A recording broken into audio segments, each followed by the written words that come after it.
দেখো আজকে চলে এসেছি জিওগ্রাফি 511 পেজ নিয়ে। তো এখানে দেখো প্রথমে এমসিকিউ করবো, আমি ধীরে ধীরে বলে যাচ্ছি, তোমরা ধীরে ধীরে লিখে নাও, তাহলে তোমাদের বই আর একসঙ্গে মোবাইল দেখতে হবে না। লেখা আছে, যে প্রক্রিয়ায় ক্ষয়, বহন ও সঞ্চয়ের মধ্যে দিয়ে ভূমিরূপের সামঞ্জস্য তৈরি হয়। উত্তর হবে খ, পর্যায়ন। পর্যায়ন সঠিক উত্তর। 2 দাগে পাখির পায়ের আকৃতির মতো বদ্বীপ দেখা যায়। খ, মিসিসিপি মিসৌরি নদীর মোহনায়। 3 দাগে প্রস্তরময় মরুভূমি বলা হয়। ক, হামাদা, হয়াকার ময়াকার দা, হামাদা। 4 দাগে একটি সাময়িক বায়ুর উদাহরণ হলো। খ, মৌসুমী বায়ু। 5 দাগে বায়ুর আর্দ্রতা মাপক যন্ত্রের নাম। ক, হাইগ্রোমিটার। এরপর 6 দাগে একটি উষ্ণ সমুদ্র স্রোতের উদাহরণ হলো। ঘ, উপসাগরীয় স্রোত। উপসাগরীয় স্রোত। 7 দাগে ব্ল্যাকফুট রোগ হয়। খ, আর্সেনিকের প্রভাবে। আর্সেনিকের প্রভাবে। 8 দাগে ভারতের প্রাচীনতম ভঙ্গিল পর্বতটি হলো। ঘ, আরাবল্লী। 9 দাগে ভারতের প্রথম বহুমুখী নদী উপত্যকা পরিকল্পনাটি হলো। খ, দামোদর উপত্যকা পরিকল্পনা। প্রথম বলেছে, সেই জন্য দামোদর উপত্যকা পরিকল্পনা। ভারতের বেশিরভাগ বৃষ্টিপাতের বেশিরভাগই হলো কি? ক, শৈলোৎক্ষেপ প্রকৃতির। ক, শৈলোৎক্ষেপ প্রকৃতির। এরপর চলে এসেছি পরের পেজে। বলেছে, ভারতের সরলবর্গীয় বনভূমি দেখা যায়। গ, হিমালয় পার্বত্য অঞ্চলে। 12 দাগে ভারতে ধান উৎপাদনকারী প্রথম স্থানাধিকারী রাজ্যটি হলো। গ, আমাদের পশ্চিমবঙ্গ। 13 দাগে ভারতের সিলিকন ভ্যালি বলা হয় যে শহরকে, সেটা হলো। গ, বেঙ্গালুরু। বেঙ্গালুরু। 14 দাগে ইসরো এর প্রধান কার্যালয় অবস্থিত। ইসরো এর প্রধান কার্যালয় অবস্থিত কোথায়? ক, বেঙ্গালুরুতে। হয়ে গেল। এবার আসছি আমরা শুদ্ধ অশুদ্ধতে। বলেছে, দেখো, জলপ্রপাতের পাদদেশে তৈরি হয় মন্দকূপ। মন্দকূপ, এটা কি অশুদ্ধ হবে? এটা কি হবে? অশুদ্ধ হবে। ভারতের দীর্ঘতম হিমবাহ সিয়াচেন, এটি কি হবে? শুদ্ধ। বায়ুমণ্ডলের গ্যাসীয় উপাদানের মধ্যে অক্সিজেন পরিমাণ সর্বাধিক, এটা ভুল, কারণ আমরা ভালো করে জানি কোন গ্যাস সব থেকে বেশি পরিমাণে আছে গ্যাসীয় উপাদান, সেটা তোমরা কমেন্টে জানাবো আমাকে। ভূমধ্যসাগরীয় জলবায়ুতে আর শীতকালে আর্দ্র থাকে, এটা শুদ্ধ। ভারতে রাজ্য পুনর্গঠনের মূল ভিত্তি হলো ভূ প্রকৃতিগত সাদৃশ্য, এটাও না, এটা কিন্তু টেস্ট পেপারে বহু দেওয়া আছে, আমি যেন লিখিনি এটা। তোমরা ভালো করে এটা আমাকে কমেন্টে জানাবে, যেটা কি ভারতে রাজ্য পুনর্গঠনের মূল ভিত্তি কি। যেমন অন্ধ্রপ্রদেশে ছিল, মেন ভিত্তি কী ছিল সেটা তোমরা আমাকে জানাবে। 6 দাগে ল্যাটেরাইট মাটিতে তুলা চাষ ভালো হয়। ভুল। তুলা চাষ কোন মাটিতে ভালো হয়? এটাও কিন্তু টেস্ট পেপারে হয়েছে, এটা তোমরা লিখে জানাবে, আমি বলবো না। আমি ল্যাটেরাইট মাটিতে তুলা চাষ ভালো হয়, তুলা চাষ কোন মাটিতে ভালো হয় তোমরা আমাকে এটাও কমেন্টে জানাবে। এই টেস্ট পেপারেই কিন্তু হয়েছে, এটা অশুদ্ধ বা এটা ভুল। ভূবৈচিত্র্য সূচক মানচিত্র আঁকা হয় জরিপ কার্যের মাধ্যমে, এটা কিন্তু শুদ্ধ। এরপর শূন্যস্থান পূরণ করো। পার্বত্য প্রবাহে নদীর প্রধান কাজ কি? ক্ষয়কার্য। ক্ষয়কার্য। 2 ঘূর্ণবাতের কেন্দ্রকে ড্যাশ নামে অভিহিত করা হয়। ঘূর্ণবাতের চক্ষু। ঘূর্ণবাতের চক্ষু বলা হয়। এরপর দেখো 3 দিকে চলে গেছি। ড্যাশ স্রোতের প্রভাবে শীতকালে জাপানের উপকূল উষ্ণ থাকে। কুরেশীয়। কুরেশীয়। কয়স্য রয়েকার তালবেশ্য হস্য অন্তস্থ। কুরেশীয়। 4 দিকে বলেছে, ইলেকট্রনিক বর্জ্যকে ড্যাশ বলে। ই বর্জ্য বলে। ই বর্জ্য। 5 দাগে থর মরুভূমির চলমান বালিয়াকে কি বলা হয়? ধ্রিয়ান। ধয়রা বলা হস্যই অন্ত্যস্ত আকার দন্তন্য, ধ্রিয়ান বলে। ড্যাশ শহরকে গোলাপি শহর বলা হয়। এটা হিসেবে তোমার লেখা উচিত ছিল না, তবুও লিখে দিয়েছি। জয়পুর শহরকে গোলাপি শহর বলা হয়। 7 দাগে বলেছে, ভারতে প্রথম পাতাল রেল চালু হয় কোথায়? কলকাতা শহরে। কোথায়? কলকাতা শহরে। এবার আমরা চলে আসবো একটি বা দুটো বাক্য শব্দ উত্তর দাও। হিমবাহ বাহিত ক্ষয়জাত পদার্থকে কি বলা হয়? গ্রাব রেখা। গয়রা ফলা আকার ব, রয়াকার ক্ষয়কার, গ্রাব রেখা। 2 দাগে আল্পস পর্বতের ওপর দিয়ে প্রবাহিত উষ্ণ বায়ুর নাম লেখো। ফন। ফ দন্তান্ন, ফন। স্যানিটারি ল্যান্ডফিল থেকে কোন গ্যাস নির্গত হয়? মিথেন। মহাশয় থয়েকার দন্তান্ন, মিথেন। 4 দাগে গঙ্গা নদীর কোন প্রবাহে সর্বাধিক দূষণ লক্ষ্য করা যায়? নিম্ন প্রবাহে। নিম্ন। 5 দাগে লাক্ষা মিনিকয় কি ধরনের দ্বীপ? প্রবাল পয়রা ফোলা বয়াকার ল প্রবাল দ্বীপ।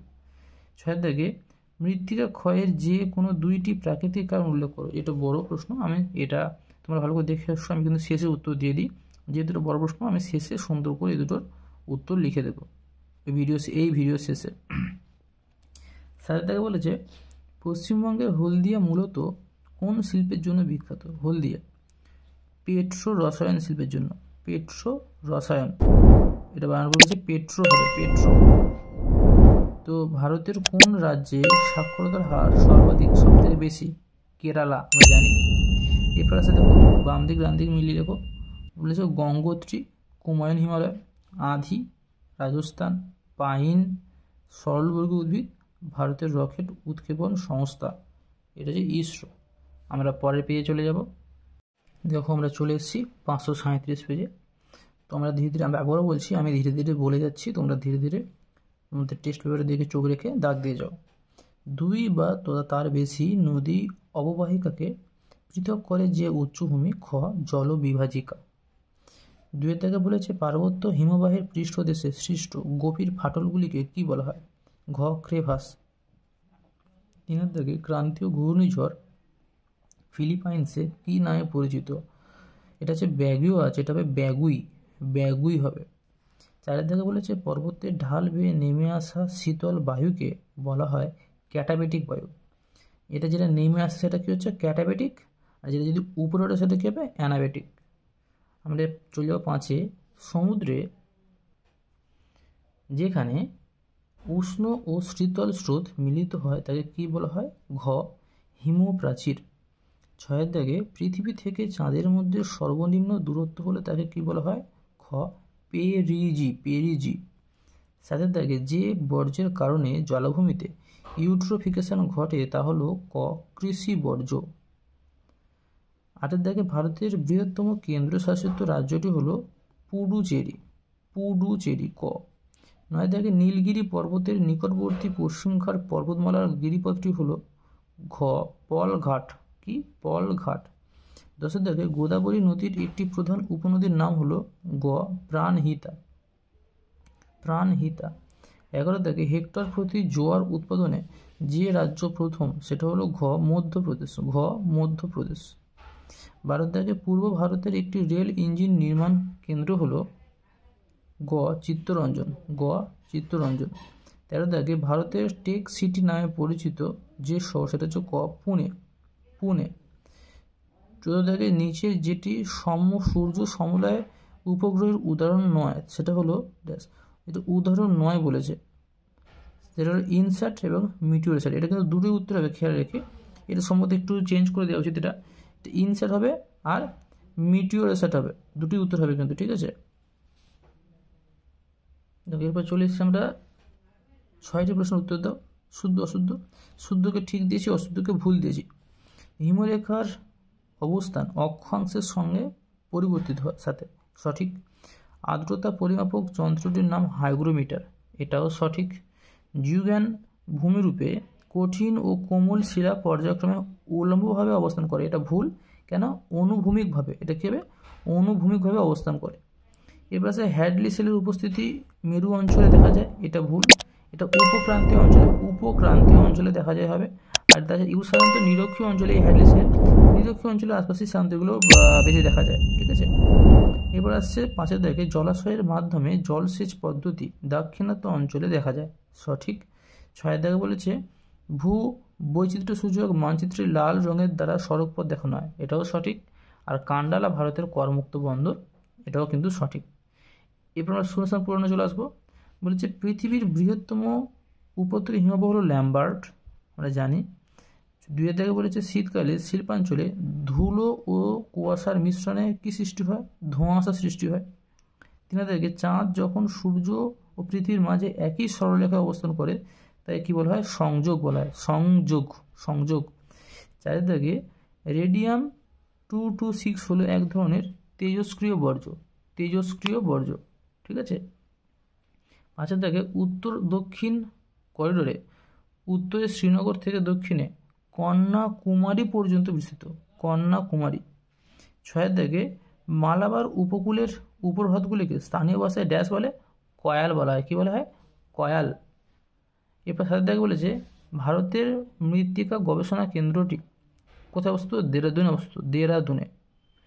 দেখো এবারে একটি বাক্যে দুটি বাক্য উত্তরটা বলেছে। একটি দুটি শব্দে সুন্দরবন অঞ্চলের কোন দ্বীপটি বিশ্ব উষ্ণায়নের ফলে সম্পূর্ণ নিমজ্জিত হয়েছে? লোহাচড়া। রাজস্থানের থর মরুভূমির শুষ্ক নদীখাত কী নামে পরিচিত? ওয়াদি।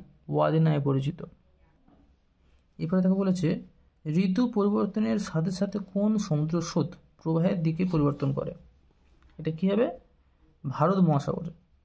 চারিদিকে বলেছে ডিসলেক্সিয়া রোগ কোন ধাতব দূষণের ফলে হয়? সীসা।